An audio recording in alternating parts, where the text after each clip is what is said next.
العالمين والصلاة والسلام على سيد المرسلين أما بعد فأعوذ بالله من الشيطان الرجيم بسم الله الرحمن الرحيم الصلاة والسلام عليك يا رسول الله وعلى آلك وأصحابك يا حبيب الله الصلاة والسلام عليك يا نبي الله وعلى آلك وأصحابك يا نور الله. دورہ صرف النحو کے حوالے سے ہم پڑھ رہے تھے صرف النحو.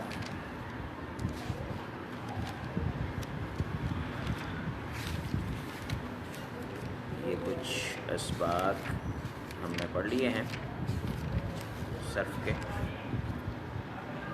پہلے دن جس دن دورہ کروایا تھا شروع کیا تھا جس دن ہم نے، مجھے شاید یاد پڑتا ہے کہ میں نے اس دن یہ بات کی تھی کہ جمعے والے دن ہم نہیں پڑھا کریں گے، اور پھر میں نے سوچا کہ چلیں جمعے والے دن کے حوالے سے طلبہ کو بتا بھی دیتے ہیں. یہ میں نے پوسٹ کر کے بتا دیا تھا، لیکن یہ یاد رکھے آئندہ بھی آگے بھی جو جمعے آئیں گے نا، جمعے والے دن ہم نہیں پڑھیں گے، کیونکہ یہ ہمارا ٹائم جو ہوتا ہے یہ جمعے کا ٹائم ہوتا ہے، اور بہت سارے لوگ جمعہ پڑھتے ہیں یا پڑھاتے ہیں اس ٹائم کے اندر. مسجدوں میں مختلف ٹائمنگ ہوتی ہے، بعض تو مساجد ایسے ہیں جہاں پہ جمعہ ہی 2 بجے ہوتا ہے، تو مشکل ہو جاتی ہے. اس وجہ سے جو ہے اس کو جمعے والے دن ہم نہیں رکھتے. مسلمانوں کی عبادت کا دن ہے. باقی ہفتہ اتوار کو انشاءاللہ کیا کریں گے.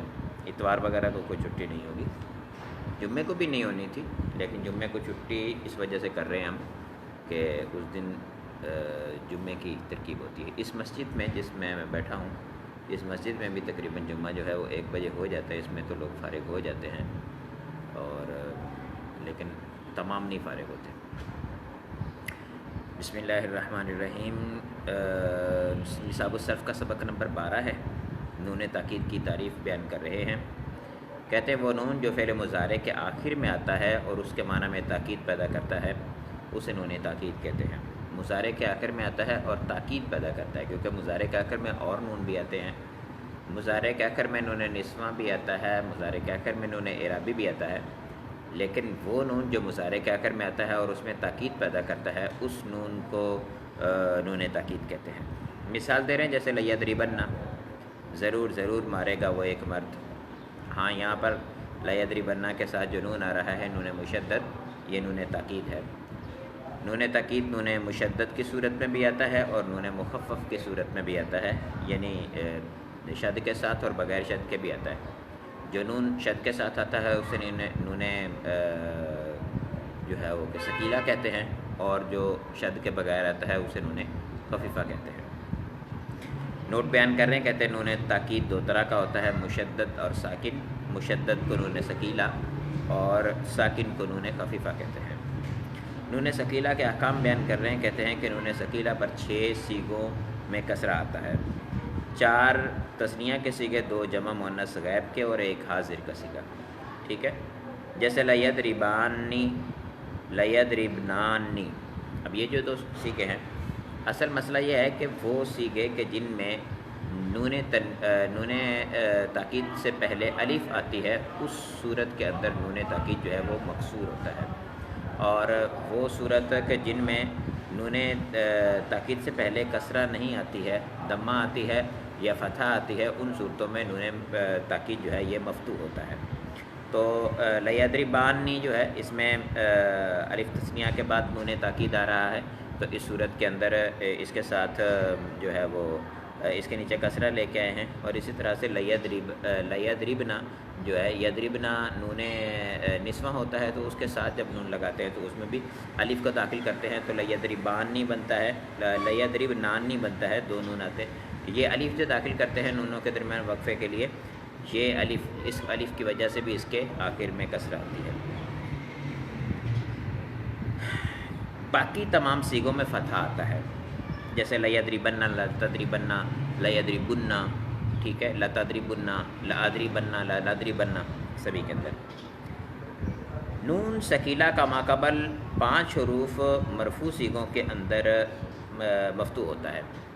نون ثقیلہ جو ہے اس کے ماقبل کے اندر جو ہوتی ہے کیا کہتے ہیں وہ صیغے کہ جن کے اندر ہم 5 صیغے ہیں نا جن کے اندر وہ ہوتا ہے مرفوع صیغے ہیں جن کے بارے میں ہم نے لم لمہ لام امر وغیرہ میں بھی بحث کی تھی، اور حروف نواسب میں بھی بحث کی تھی کہ جن کے آخر میں مضارع جو ہے وہ اس کو نصب دی جاتی ہے فتح لفظی کے ساتھ. تو وہ صیغے جو ہیں انہی صیغوں کے اندر جب نون تاکید ثقیلہ لگتا ہے تو اس کے آخر کے اندر اس جگہ پہ پھر نون جو ہوتا ہے وہ مضارع جو ہے مضارع کے آخر کو فتح دیتے ہیں. یہ مبنی ہونے کی صورت ہے، کیونکہ مضارع کے معرب ہونے کی صورتیں جو بیان کی گئی تھی ان کے اندر یہ بیان کیا گیا تھا کہ مضارع جو ہے وہ مفتوح اس وقت ہوتا ہے، یعنی مضارع معرب اس وقت ہوتا ہے جب نون تاکید ثقیلہ اور نون مؤنث سے خالی ہو. جب اس میں نون مؤنث پایا جائے یا نون تاکید ثقیلہ یا خفیفہ پایا جائے تو اس وقت پھر یہ معرب نہیں ہوتا، اس وقت یہ مبنی ہوتا ہے. اور مبنی ہونے کی صورت میں جو ہے اس پر اعراب وغیرہ اثر نہیں کرتے. تو اس صورت میں یعنی جب یہ صورت ہوگی تو اس صورت میں ہم کہیں گے کہ یہ اس کے 5 صیغے جو ہوتے ہیں جب ان کے ساتھ نون تاکید ثقیلہ یا خفیفہ لگتا ہے تو یہ مبنی بر فتح ہوتا ہے. نون تاکید ثقیلہ کا ماقبل 5 مرفوع صیغوں کے اندر مفتوح ہوتا ہے، جیسے واحد مذکر غائب، واحد مذکر غائب و حاضر، اور واحد مؤنث غائب، واحد جمع متکلم اور واحد متکلم. ان میں جیسے لیضربن، لتضربن، لتضربن، لأضربن، لنضربن. ایک صیغہ واحد مؤنث حاضر میں مکسور ہوتا ہے، جیسے لتضربن. یہاں پر لتضربین تھا تو نون اعرابی کو بھی گرایا، وہاں پہ جو یا موجود تھی اس کو بھی گرایا، تو یا کی طرف کوئی مشعر ہونا چاہیے تھا، مخبر ہونا چاہیے تھا جو یا کے بارے میں خبر دیتا، تو یا کے حذف کے بارے میں تو اس کے لیے کسرت چھوڑی ہے.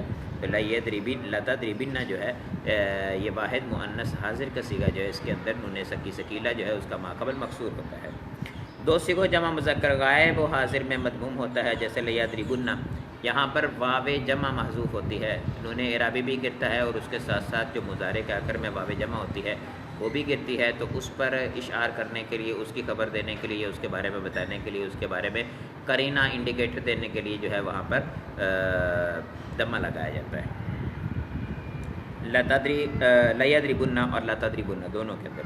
اور 6 صیغوں 4 تثنیہ اور 2 مؤنث جمع مؤنث غائب و حاضر، اس کے اندر جمع مؤنث غائب و حاضر میں نون تاکید ثقیلہ جو ہے اس کا ماقبل الف ہوتا ہے جو ہمیشہ ساکن ہوتا ہے، جیسے لیضربانی ہے اور لیضربانی، لتضربانی، لتضربانی، اور 3 لتضربانی ہیں اور 1 لیضربانی ہے، 4 ہوئے، اور 1 لیضربنانی ہے اور 1 لتضربنانی ہے. 2 مؤنث جمع کے جو صیغے ہیں یہ دونوں ملا کر 6 ہو گئے. 6 صیغوں کے اندر ان کا ماقبل الف ساکن ہوتا ہے. الف ہمیشہ ساکن ہی ہوتا ہے. ویسے نون تاکید ثقیلہ کے فعل مضارع پر داخل ہونے کے سبب اس میں درجہ ذیل تبدیلیاں واقع ہوتی ہیں. یعنی نون تاکید ثقیلہ مضارع پر داخل ہوتا ہے تو اس صورت میں اس میں یہ تبدیلیاں واقع ہوتی ہیں. بعض اوقات اصل میں درست طریقہ تو یہی ہے کہ داخلہ یدخلو کا لفظ جو ہے وہ استعمال کیا جاتا ہے جب کوئی چیز شروع کے اندر لائی جاتی ہے، اور لاحق یلحق لاحق ہونا اس کا لفظ استعمال کیا جاتا ہے جب آخر میں کوئی چیز آتی ہے.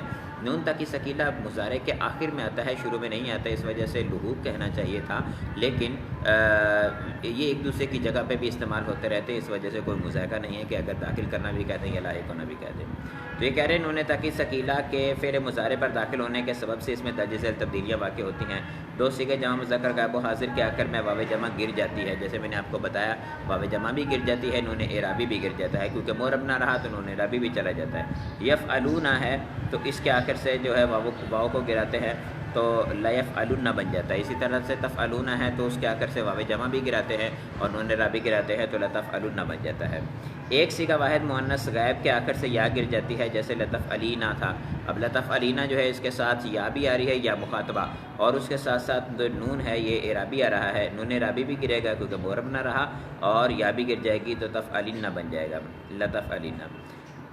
7 صیغوں 4 تثنیہ جمع مذکر حاضر و غائب اور واحد مؤنث حاضر کے آخر سے نون اعرابی گر جاتا ہے، جیسے یفعلانی جو ہے اس کو یفعلانی جو ہے اس کے آخر سے نون اعرابی کو گرا دیں گے اور اس کی جگہ پہ پھر نون تاکید آ جائے گا تو بن جائے گا لیفعلانی، ٹھیک ہے، مشدد ہو جائے گا.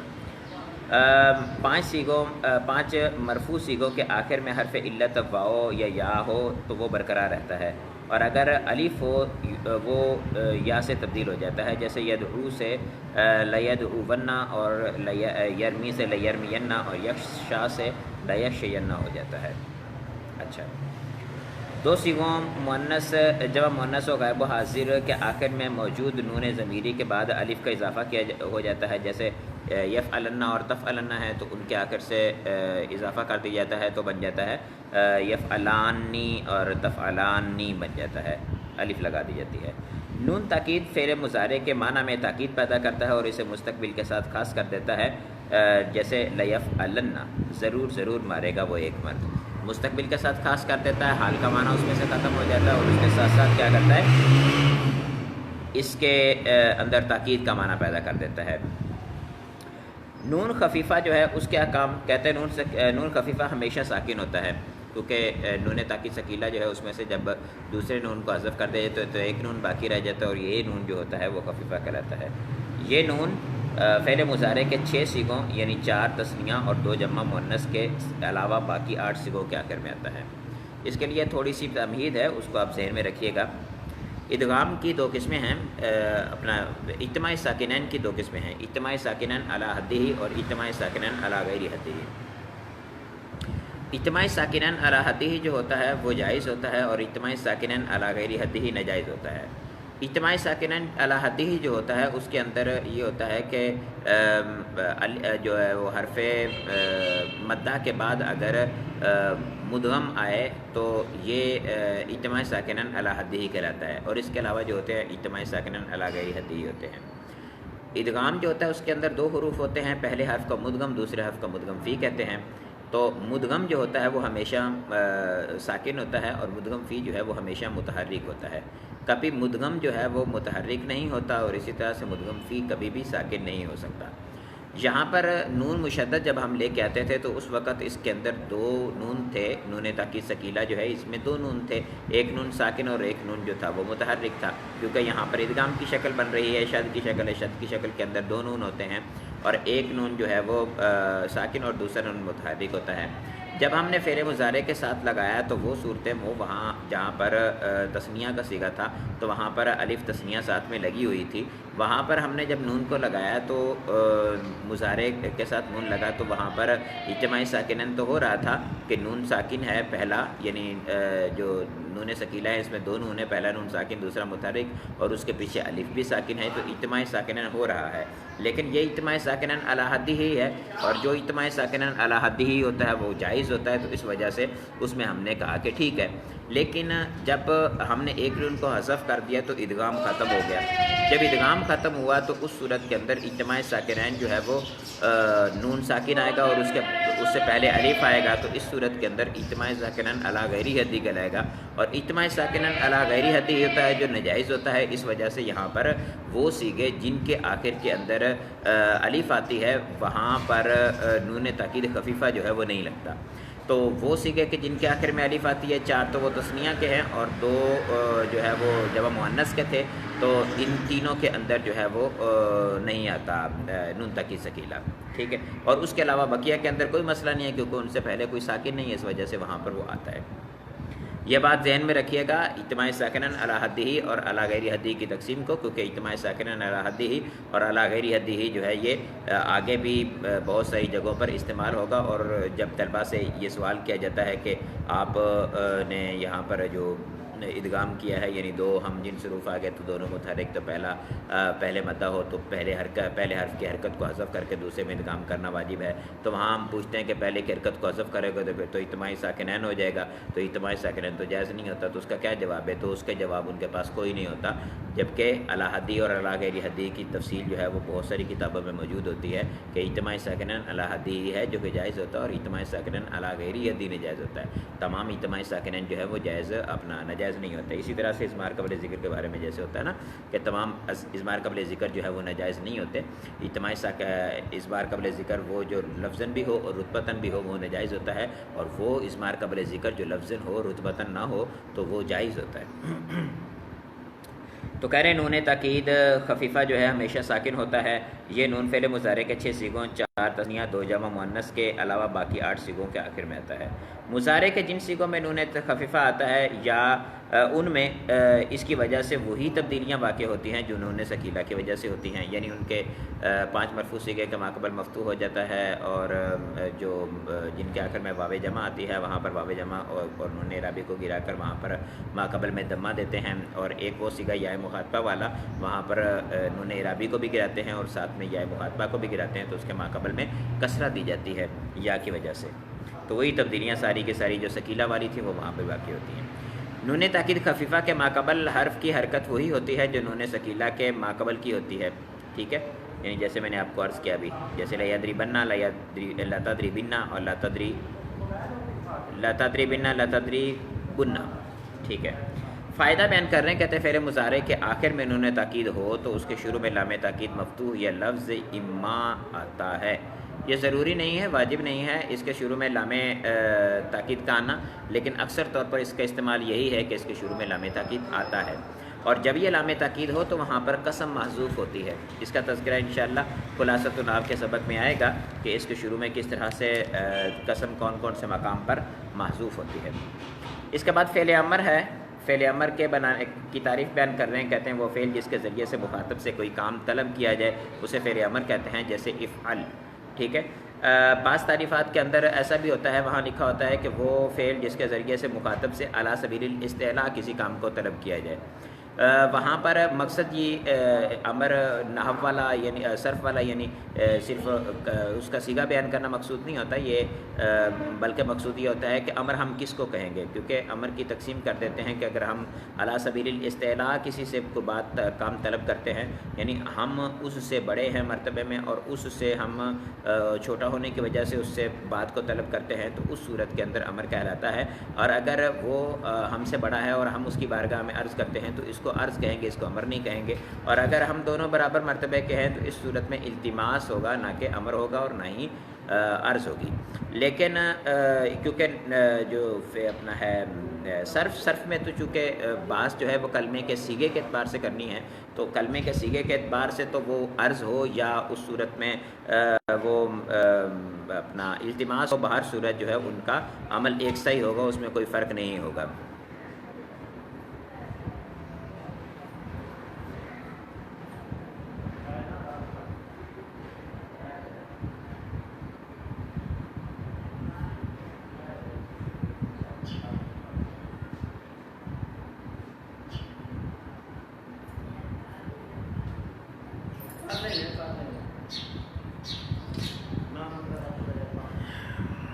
عظیم بھائی سوالات ہم آخر میں لیتے ہیں، آپ نے درمیان میں سوال کر دیا ہے، چلے اس کا میں جواب دے دیتا ہوں۔ اصل میں نے آپ کو پہلے بھی بتایا تھا کہ جہاں سے آپ نے مثال اٹھائی ہے وہاں پر یہ جزا بن رہا ہے، اور اس صورت میں اس کے آخر سے واو کو حذف کرنے کے بعد اس پہ نصب آئے گی، اس صورت میں نصب کا جو ہے وہ محل باقی نہیں رہے گا تو نصب نہیں آئے گی۔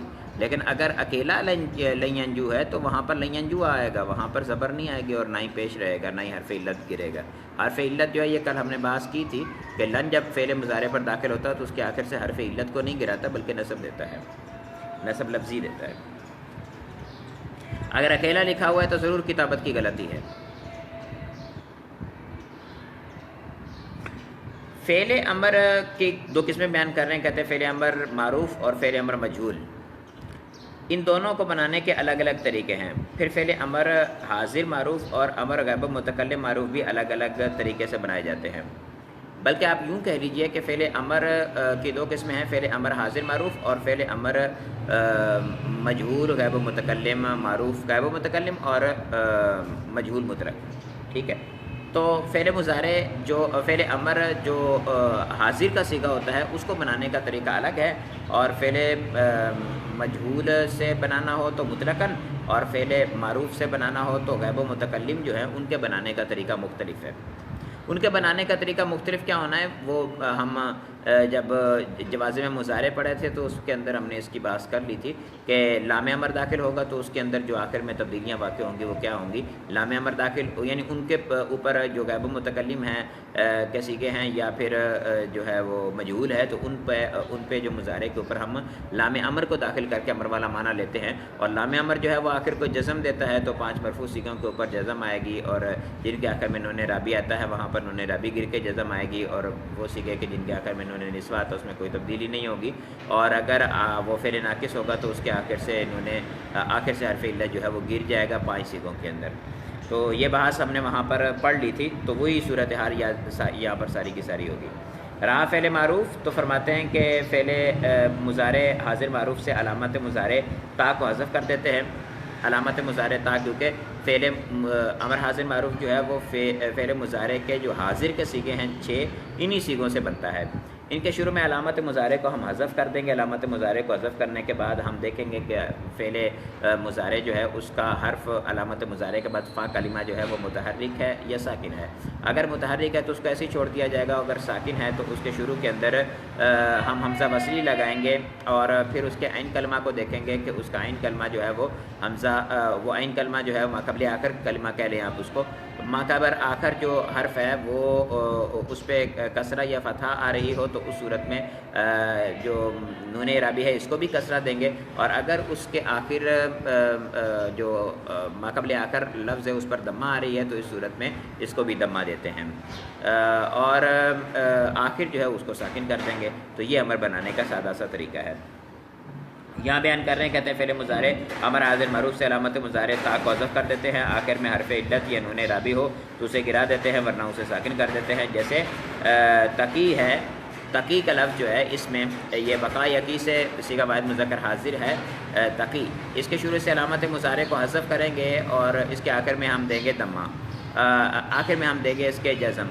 اب شروع سے علامت مضارع کو جب ہم نے حذف کیا تو کاف جو متحرک ہے پہلے ہی, تو وہاں پر ہمیں حمزہ وصلی کی حاجت نہ رہی, اور آخر کے اندر یا تھی, جزم کی وجہ سے یا بھی گر گئی تو اکیلا کاف کسرہ کے ساتھ رہ گیا کی.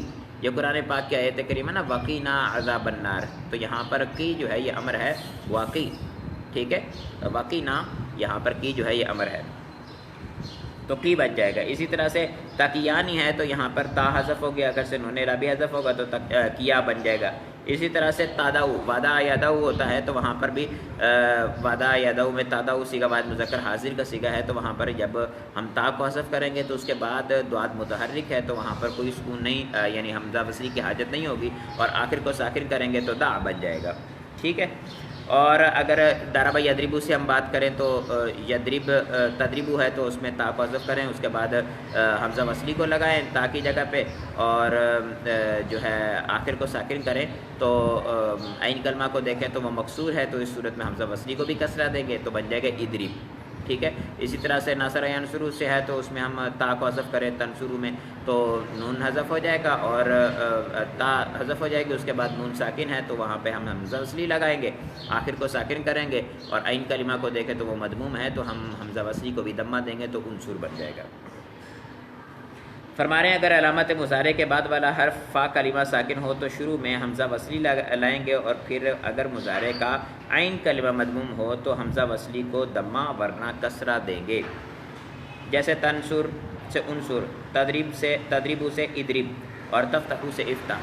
ایک مقام ہوتا ہے جہاں پر طلبہ کو بہت ٹینشن ہوتی ہے, وہ کیا ہے کہ اکرم و یکرم و اکرام جو ہے اس باب کے اندر جب ہم بناتے ہیں فعل امر تو اس میں طلبہ کو کافی ٹینشن ہوتی ہے. وہ یہ ہوتی ہے کہ اس میں حمزہ ہے قطعی, حمزہ قطعی جو ہوتا ہے وہ ملنے کی صورت میں گرتا نہیں ہے, تو صیغہ یہ بننا چاہیے تھا اکرم یو اکرم.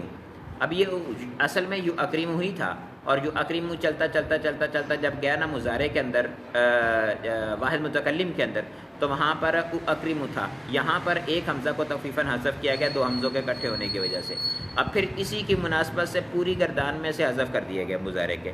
جب پوری گردان مضارع کے میں سے حذف کر دیا گیا تو وہ یو اکرم یکرم یکرم یکرم بن گیا سارا کا سارا, ٹھیک ہے. اب یہی صورتحال مضارع میں جب ہم امر بنانے لگے تو وہاں پر بھی موجود تھی. تو وہاں پر جب ہم آئے اس کے اندر مضارع امر بنانے کے لیے تو تا کو حذف کیا، تو تا تو مضارع میں واحد متکلم کی مناسبت کی وجہ سے الف کو حذف کیا گیا تھا، حمزہ کو حذف کیا گیا تھا، لیکن اب جب اس کو امر کی طرف لے کے جا رہے تو اس کو واپس آ جانا چاہیے، اس وجہ سے وہ واپس آ گئی۔ اب واپس آنے کے بعد جو ہے اس میں ہم وہ جیسے یعنی یو اکرم تھا تو واحد مذکر حاضر کا صیغہ جو ہے وہ تو اکریم ہوگا، تو تا کو حذف کریں گے، اس کے بعد حمزہ جو ہے وہ پہلے سے متحرک ہے، اس کے لیے حمزہ وصلی کی حاجت نہیں، اور آخر کو ساخر کر دیں گے، یکرم اکریم ہو جائے گا۔ یہ اکریم صیغہ جو ہے یہ اپنی اصل پر ہے، اس کے اندر کسی قسم کی تبدیلی نہیں ہوئی۔ آپ اکرمہ کو دیکھیں گے تو اس سے آپ کو سمجھ میں آ جائے گا یہ اکریم صیغہ جو ہے وہ امر کا بننا چاہیے۔ اسی طرح سے اکریم، اکریمہ، اکریمو، اکریمی، اکریمہ، اکریمنہ بنے گا۔ فعل امر غیب متکلم معروف بنانے کا طریقہ بیان کر رہے ہیں، کہتے ہیں فعل مضارع غیب متکلم معروف کے صیغے سے پہلے لام امر لگا دیں گے، اور آخر میں وہی تبدیلیاں ہوں گی جو فعل امر جو امر حاضر معروف میں ہوتی ہیں۔ جیسے یدعو ہے تو لیدعو بن جائے گا، اور یعنی واو کو حذف کر دیں گے، اور یدعوانی ہے تو لیدعوا بن جائے گا، اسی طرح سے یدرب ہے تو یدربو ہے تو لیدرب بن جائے گا۔ فعل امر مجہول بنانے کا طریقہ اس کا بھی وہی طریقہ ہے کہ فعل مضارع مجہول کے شروع میں لام امر لگا دیں گے، اور آخر میں تبدیلیاں وہی ہوں گی جو جزم کی صورت میں گزر چکی ہیں۔ دعا یدعو ہے تو لیدعا بن جائے گا، یدعا سے لیدعا بن جائے گا، یدربانی سے لیدربا بن جائے گا، نون اعرابی گر جائے گا اور پہلے کے اندر حرف علت گر جائے گا۔ نوٹ: فعل امر معروف و مجہول کے آخر میں بھی نون ثقیلہ اور خفیفہ لاحق ہوتے ہیں، یعنی اگر آپ کرنا چاہیں تو اس صورت میں لگ سکتے ہیں، لیکن اس کے ساتھ لام تاکید نہیں لگے گا شروع کے اندر۔ جیسے ادرب ہے تو ادربنا کر سکتے ہیں، ادربنا اور ادربانی، ادربنا اور ادربنا، ادربانی، ادربنان، اور اسی طرح سے خفیفہ بھی لگا سکتے ہیں آپ۔ اس کے بعد ہے سبق نمبر 14 فعل نہیں۔ فعل نہیں کی تعریف بیان کر رہے ہیں، کہتے ہیں وہ فعل جس کے ذریعے سے کسی کو کسی کام سے روکا جائے، جیسے لا تفعل تو مت کر۔ اسی میں پھر میں وہی عرض کروں گا مضارع اپنا اس کے اعتبار سے بلاغت کے اعتبار سے اس کی پھر 3 قسمیں کی جاتی ہیں، لیکن صرف کے اندر ہم اس کی کوئی قسم نہیں کرتے، علی سبیل الاستعلاء کی جو قید ہے وہ بھی نہیں لگاتے۔ بعض لوگ صرف کے اندر بھی علی سبیل الاستعلاء کی قید لگا دیتے ہیں، لیکن صرف کے اندر علی سبیل الاستعلاء لگانے کی حاجت نہیں ہے، کیونکہ یہاں پر صرف مقصد جو ہوتا ہے وہ صیغے کو بیان کرنا ہے، اس کی شکل و صورت اور اس کے کلمے کے حرکات و سکنات کے اعتبار سے جو اس کی شکل بنتی ہے اس کو بیان کرنا مقصود ہوتا ہے، وہ علی سبیل الاستعلاء ہو یا عرض کے اعتبار سے ہو یا علی سبیل الالتماس ہو، سب کی صورتوں میں وہ حاصل ہو جائے گی۔ تو فعل نہیں وہ فعل جس کے ذریعے سے کسی کو کسی کام سے روکا جائے، جیسے لا تفعل، نہ کر تو ایک مرتبہ۔ کہتے ہیں اس کی بھی 2 قسمیں ہیں، فعل نہیں معروف اور فعل نہیں مجہول۔ فعل نہیں معروف ہو یا فعل نہیں مجہول ہو، باہر صورت اس میں کوئی فرق نہیں ہوتا، یعنی نہیں بنانے کے لیے ہمیں کیا ہوتا ہے، فعل مضارع کا صیغہ پکڑیں گے، اس کے اوپر لام نہیں داخل، لائے نہیں داخل کر دیں گے، اور لائے نہیں جو ہوگا وہ اس کے اندر وہی تبدیلیاں کرے گا جو جزم کی صورت پہ ہوتی ہیں، اور جزم والی ساری صورتوں میں جو ہے وہ نون اعرابی کا گرنا، حرف علت کا گرنا، یا اس کے آخر میں جزم کا آنا، یہ سب صورتیں جو ہیں وہ اس کے اندر پائی جائیں گی صیغے کے اندر، اور جہاں پر کچھ عمل نہیں کرے گا تو وہاں کچھ عمل بھی نہیں کرے گا۔ اسی طرح سے نون ثقیلہ کو نہیں کے آخر میں بھی لگائے جا سکتے ہیں۔ فعل نہیں معروف بنانے کا طریقہ کہتے ہیں فعل مضارع معروف کے شروع میں لائے نہیں لگانے سے فعل نہیں معروف بن جاتا ہے، جیسے تفعلو سے لا تفعل، ٹھیک ہے۔ مجہول بنانے کا طریقہ یفعلو سے لا یفعل، ٹھیک ہے۔ تنبیہ بیان کر رہے ہیں، کہتے ہیں لائے نہیں فعل مضارع پر داخل ہو کر اس میں 2 طرح کی تبدیلی کرتا ہے، لفظی اور مانوی۔ مانوی تبدیلی کیا کرتا ہے، اس کو نہیں کے معنی میں لے جاتا ہے۔ لفظی تبدیلی کیا کرتا ہے، لائے نہیں فعل مضارع پر داخل ہو کر لفظی عمل وہی کرتا ہے جو لفظ لم کرتا ہے، یعنی 5 مرفوع صیغوں کو جزم دیتا ہے، جیسے تفعلو سے لا تفعل، اور اگر ان 5 صیغوں کے آخر میں حرف علت ہو تو اسے بھی گرا دیتا ہے، جیسے یدعو سے لا یدعو، اور اگر 7 صیغوں کے آخر میں نون اعرابی کو گرا دیتا ہے، جیسے یفعلانی سے لا یفعلا، اور 2 صیغے جب مذکر غیر متکلم کے میں مبنی ہوتے ہیں تو ان میں کوئی لفظ عمل نہیں کرتا، جیسے یفعلن سے لا یفعلن۔ اور لائے نہیں کا عمل مانوی کیا ہے، وہی ہے کہ اس میں معنی نہیں کا پیدا کر دیتا ہے۔ بالکل آسان اسباق ہے، اگر آپ نے پچھلا سبق جو ہے وہ اس کو دیکھا ہو تو اس کے اندر بڑی تفصیل کے ساتھ اقتباس ہو چکی ہے کہ یہ کس طرح سے مانوی طور پر بھی عمل کرتے ہیں اور لفظی طور پر عمل کرتے ہیں۔ اسماء مشتقہ کا بیان ہے، اسماء مشتقہ کا بیان پڑھیں گے ہم، اور اس کے بعد جو ہے وہ اس میں مفعول وغیرہ کے بنانے کا طریقہ اس کو انشاءاللہ عز و جل کل پڑھیں گے۔ اسماء مشتقہ کے بیان میں کہہ رہے ہیں کہ اسم مشتق کی تعریف پہلے بیان کی جا چکی ہے. یہ جب شروع کیا تھا بالکل کتاب کے شروع کے اندر جب اسم کی قسمیں بیان کی تھی. اسم کی تین قسمیں ہیں، اس میں مصدر، اس میں اسم مشتق اور اس میں جامد. تو وہاں پر مشتق کی تعریف بیان کی تھی کہ جو خود کسی سے نکلا ہوا ہو، ٹھیک ہے، اس کو اسم مشتق کہتے ہیں. اسم مشتق کی تعریف پہلے بیان ہو چکی ہے. یہاں اس کے اقسام اور اس کی تعریفات کو ذکر کیا جاتا ہے. فعل سے کل 6 اسماء مشتق ہوتے ہیں. اس میں فاعل، اس میں مفعول، اس میں تفصیل، صفت مشبہ، اس میں اعلیٰ اور اس میں ظرف. یہ 6 اسماء جو ہیں وہ فعل سے مشتق ہوتے ہیں. ٹوٹل بعض لوگ کہتے ہیں کہ فعل جو مصدر ہوتا ہے اس سے ٹوٹل 12 چیزیں جو ہیں مشتق ہوتی ہیں. 6 اسماء اور 6 افعال مشتق ہوتے ہیں. جبکہ اگر غور و فکر کیا جائے تو فعل اپنا مصدر جو ہوتا ہے اس سے اپنا جو ہے وہ میرے خیال میں ایک چیز جو ہے وہ مشتق ہوتی ہے، فعل ماضی. فعل ماضی سے فعل مضارع بناتے ہیں، فعل مضارع سے امر بنا لیتے ہیں. فعل مضارع سے اس میں فاعل، اس میں مفعول بن جاتا ہے، اس میں تفضیل بن جاتا ہے. صفت مشبہ ویسے ہی سماعی ہوتا ہے، اپنے وزنوں پہ آ جاتا ہے. اس میں اعلیٰ اور اس میں ظرف جو ہیں وہ بھی فعل مضارع سے بنتے ہیں. اس وجہ سے ہم یوں کہیں کہ فعل جو مصدر ہے اس سے تو ماضی بنتا ہے، بقیہ سارے ان سے ماضی سے مشتق ہوتے ہیں. مضارع بنتا ہے، مضارع سے پھر بقیہ مشتق ہوتے ہیں، تو ایک دوسرے سے مشتق ہوتے ہیں. چلیں، یہ بھی کہنے میں کوئی مذاکرہ نہیں کہ سبھی کے سبھی اس میں جو ہے وہ مصدر سے مشتق ہوتے ہیں. اس میں فاعل کا بیان کر رہے ہیں. کہتے ہیں اس میں فاعل کی تعریف وہ اسم مشتق جو ذات پر دلالت کرے جس کے ساتھ فاعل قائم ہو، یعنی جو ایسی ذات پر دلالت کرے جس کے ساتھ فاعل قائم ہو. اس کا کیا مطلب ہے؟ یہ پہلے بھی عرض کیا تھا کہ فعل جو ہوتا ہے وہ عرض پر دلالت کرتا ہے. عرض کا مطلب کیا ہے؟ عرض کا مطلب وصف ہے. فعل جو ہوتا ہے وہ کسی نہ کسی وصف پر دلالت کرتا ہے، عین پر دلالت نہیں کرتا، ذات پر دلالت فعل نہیں کرتا. اب جو فعل ہوتا ہے اس کو ظاہری بات ہے جب وہ عرض ہے تو اس کو اپنے وجود کو قائم رکھنے کے لیے کسی نہ کسی چیز کی، کسی نہ کسی ذات کی حاجت ہے، کیونکہ ذات کے بغیر عرض کا وجود نہیں ہوتا. اب وہ ذات جو ہے وہ اس کا فاعل ہوتا ہے. فعل جو ہوتا ہے وہ فاعل کے ساتھ قائم ہوتا ہے. یہ کئی مرتبہ آپ نے دیکھا ہوگا فاعل کی، اس میں فاعل کی تعریف جو ہے کی جاتی ہے یا فاعل کی تعریف کی جاتی ہے، تو وہاں پر بھی یہ بات کی جاتی ہے کہ فعل جو ہے وہ فاعل کے ساتھ قائم ہوتا ہے. اب فعل کا فاعل کے ساتھ قائم ہونے کا مطلب یہ نہیں ہوتا کہ اس کے ساتھ کھڑا ہوتا ہے، ادھر فاعل کھڑا ہے تو ادھر اس کے فعل کھڑا ہوتا ہے، ایسا نہیں ہوتا. اس کے ساتھ قائم ہونے کا مطلب یہ ہوتا ہے کہ فعل کا وجود جو ہوتا ہے وہ فاعل کے ساتھ ہوتا ہے. اگر فاعل کی ذات نہ موجود ہو تو فعل نہیں موجود ہوتا. اسی وجہ سے جو فاعل ہوتا ہے وہ اس میں ذات ہوگا. فاعل جو ہوتا ہے وہ اس میں ذات ہوتا ہے، اور فاعل جو ہوتا ہے وہ کسی خاص چیز کا نام ہوتا ہے، ٹھیک ہے. وہ جو ہے مطلب وصف نہیں ہو سکتا. اگر آپ کو کبھی کسی صورت کے اندر فاعل وصف کی شکل میں نظر آئے تو اس کا موصوف معزوف ہوگا، اور اس موصوف کے ساتھ مل کے جو ہے وہ اس کا فاعل بنے گا، یا یوں کہہ لیجیے کہ اس کا موصوف جو ہے وہ اس کا فاعل ہوگا. تو یہاں پر کہہ رہے ہیں، اب ہم نے کہا کہ ضرب زید، زید نے مارا. اب اس مثال کے اندر آپ دیکھیں تو زید جو ہے اس کے اندر ضرب کی صفت پائی جا رہی ہے. تو ضرب کی صفت پائی جانے کی وجہ سے ضرب کے فعل کو کرنے والا زید ہے. جب ضرب کے فعل کو کرنے والا زید ہے تو زید کے ذریعے سے اس کا قیام ہوا ہے، زید کے ساتھ اس کا قیام ہے ضرب کے فعل کا.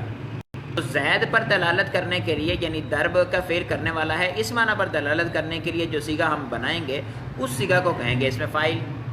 تو وہ کہہ رہے گا اس میں فاعل. یہاں جو تعریف کر رہے ہیں وہ اسی اعتبار سے کر رہے ہیں، کہتے ہیں وہ اس میں مشتق جو اس ذات پر دلالت کرے جس کے ساتھ فعل قائم ہوا ہے، ٹھیک ہے. جیسے ناصر، مدد کرنے والا. اب ناصر ینصر کا فعل جو ہے وہ کسی بندے نے کیا ہے، مثال کے طور پر زید نے کیا تو زید کو ناصر کہہ سکتے ہیں ہم، ٹھیک ہے. اسی طرح سے مفعول ہوتا ہے کہ مفعول اس معنی پر دلالت کرتا ہے کہ جس پر فعل واقع ہو اس ذات پر دلالت کرنے کے لیے بنایا جاتا ہے. تو ہم ناصر زید امرن، امرن کو ہم مفعول کہہ سکتے ہیں، منصور کہہ سکتے ہیں، ٹھیک ہے. وہ انشاءاللہ کل پڑھیں گے. نوٹ، کہتے ہیں ثلاثی مجرد اور غیر ثلاثی مجرد سے جدا جدا طریقے پر اس میں فاعل بنایا جاتا ہے. ثلاثی مجرد سے اس میں فاعل بنانے کا طریقہ الگ ہے، اور غیر ثلاثی مجرد سے مراد یہ ہے کہ ثلاثی مجرد نہ ہو، وہ بھلے ثلاثی مزید فی ہو، رباعی مجرد ہو یا رباعی مزید فی ہو. باہر صورت ہے اس میں فاعل بنانے کا طریقہ ان کا الگ ہے اور اس کا الگ ہے. اس میں فاعل بنانے کا طریقہ جو ہے وہ ثلاثی مجرد سے وہ بالکل سادہ ہے. فعل مضارع سے علامت مضارع کو حذف کریں گے اور فا کلمہ کو حرکت دیں گے، فتحہ دیں گے، اور فا کلمہ کے بعد الف کو لگائیں گے. فا کلمہ کے بعد الف کا اضافہ کرتے ہیں تو جس کی وجہ سے فا پہ ضروری طور پر آپ کو فتح دینی پڑ جاتی ہے. میں نے آپ کو عرض کیا تھا پہلے بھی کہ حروف علت 3 ہیں، الف واو یا. الف واو یا جو ہے اس میں سے الف کا ماقبل جو ہے وہ ہمیشہ مفتوح ہی ہوگا، ایسا نہیں ہو سکتا کہ الف کا ماقبل مکسور یا مضموم ہو، لیکن جو واو اور یا ہوتی ہیں ان کے ماقبل کے بارے میں تھوڑا اختلاف ہو جاتا ہے کہ واو ساکن جو ہے الف مدہ، واو ساکن سے پہلے آپ دمہ بھی لا سکتے ہیں اور واو ساکن سے پہلے آپ فتحہ بھی لا سکتے ہیں، اسی طرح سے جو ہوتا ہے یا ہوتی ہے اس کے شروع میں بھی ایسا ہی ہوتا ہے، یا ساکن سے پہلے آپ دمہ بھی لا سکتے ہیں اور یا ساکن سے پہلے آپ فتحہ بھی لا سکتے ہیں، اور ہم یوں کہہ لیں کہ اس صورت کے اندر اس کو ہم جو ہے وہ جب ماقبل میں دمہ آئے گی تو اس کو حرف مدہ کہہ دیتے ہیں، اور ماقبل میں فتح آ جائے تو اس کو ہم حرف لین کہہ دیتے ہیں، کیونکہ اس کی ادائیگی کے اعتبار سے جو ہے وہ جب مدہ ہوتا ہے تو اس کو کھینچ کر ادا کیا جاتا ہے، اور جب لین ہوتا ہے تو اس کو نرمی کے ساتھ آسانی کے ساتھ ادا کیا جاتا ہے۔ فعل مضارع معروف سے علامت مضارع حذف کر کے فا کلمے کے بعد الف کا اضافہ کیا جاتا ہے، عین کلمہ کو کسرہ اور آخر میں تنوین لگا دیتے ہیں۔ عین کلمہ کو کسرہ دیں گے، آخر کی تنوین کا کوئی اعتبار نہیں ہے، اگر الف لام داخل ہو رہا ہوا تو پھر تنوین نہیں لگے گی، ورنہ لگے گی۔ جیسے یفعلوا سے فاعل، اب یفعلوا میں یا کو حذف کیا، فا کلمہ جو ہے اس کے بعد الف کا اضافہ کیا تو فا پر حرکت دینا پڑ گئی، فا زبر دینا پڑ گئی، اور عین کلمہ کو کسرت دی تو فاعی بن گیا، اس کے بعد لام پہ تنوین لگا دی تو فاعل ہو گیا۔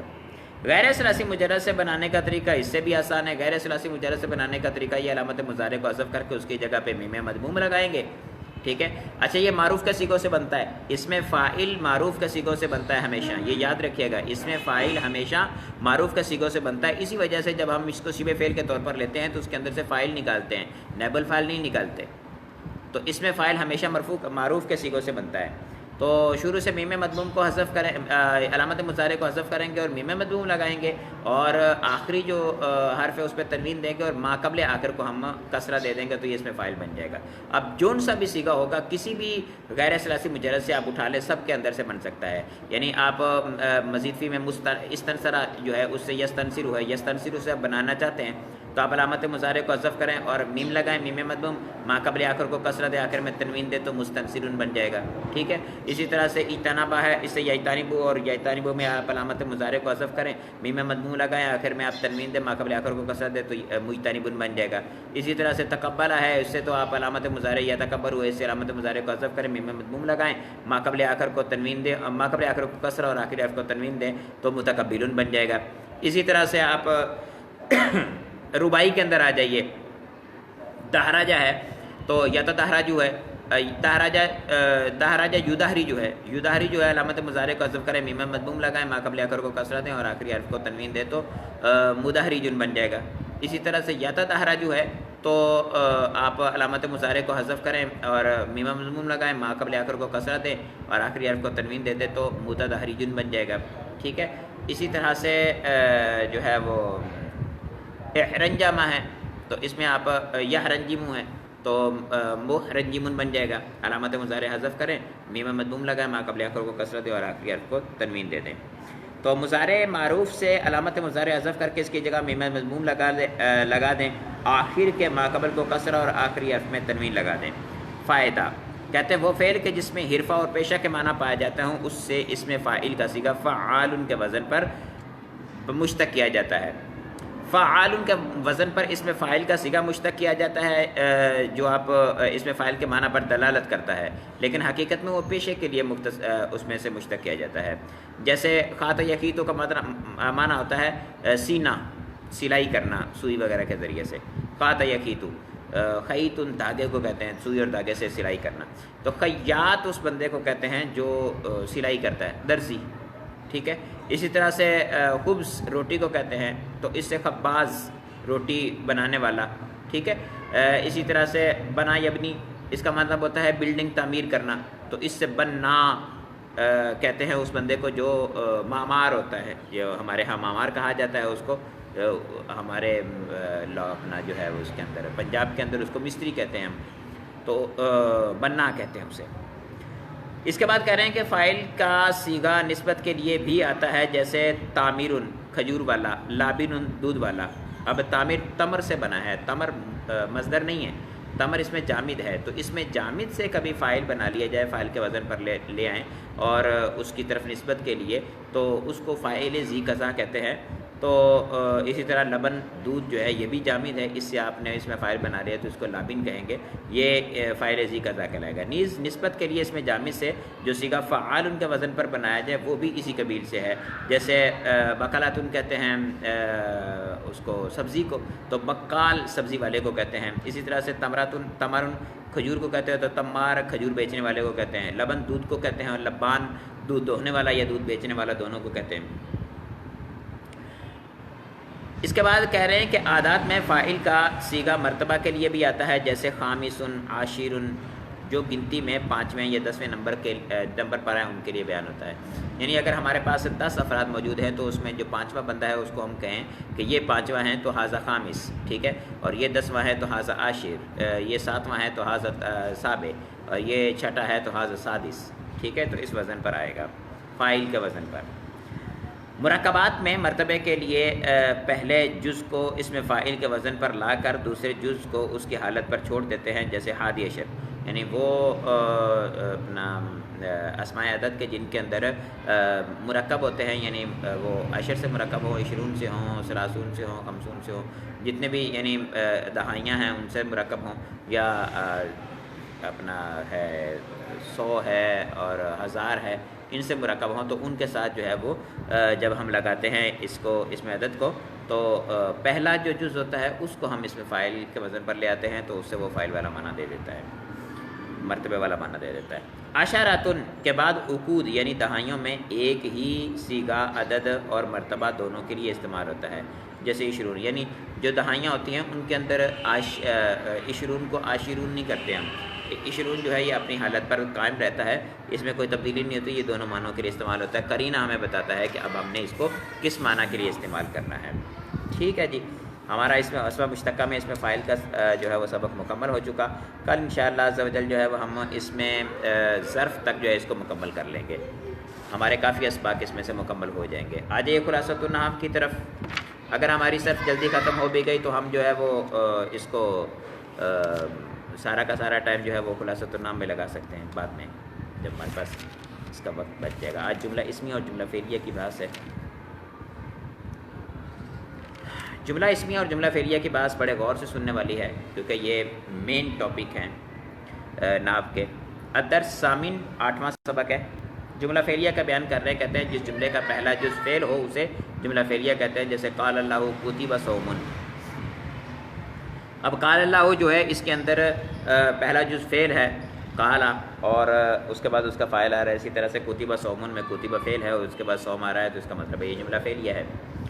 قواعد و فوائد بیان کر رہے ہیں، کہتے ہیں جس اسم ظاہر یا ضمیر کی طرف فعل معروف کی اسناد ہو اسے فاعل کہتے ہیں، یعنی جس اسم ظاہر یا ضمیر کی طرف فعل معروف کی اسناد ہو اسے فاعل کہتے ہیں، جیسے لامہ البرق بجلی چمکی اور البرق لامہ آ بجلی چمکی۔ اب اس میں پہلی مثال جو ہے اس میں لامہ البرق جو ہے لامہ آ فعل ہے اور اس کے بعد البرق اس کا فاعل آ رہا ہے، اسی طرح سے البرق لامہ آ جو ہے اس میں البرق مبتدا ہے اور لامہ آ فعل ہے، اس کے اندر ہوا ضمیر ہے جو البرق کی طرف لوٹ رہی ہے، وہ اس کا فاعل بن رہی ہے۔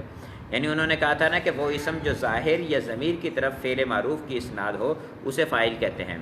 اچھا، فاعل اور نائب الفاعل، آگے نائب الفاعل کی بھی تعریف آ رہی ہے۔ فاعل اور نائب الفاعل کبھی بھی فعل سے یا شبہ فعل سے مقدم نہیں ہو سکتے، ہمیشہ بعد میں ہی آئیں گے، کبھی بھی مقدم نہیں ہو سکتے، اس کی شذوذ کی صورتیں بھی کوئی نہیں۔ کہتے ہیں کہ جس اسم کی طرف فعل مجہول کی اسناد ہو اسے نائب الفاعل کہتے ہیں، جیسے سمع الصوت، الصوت سمع۔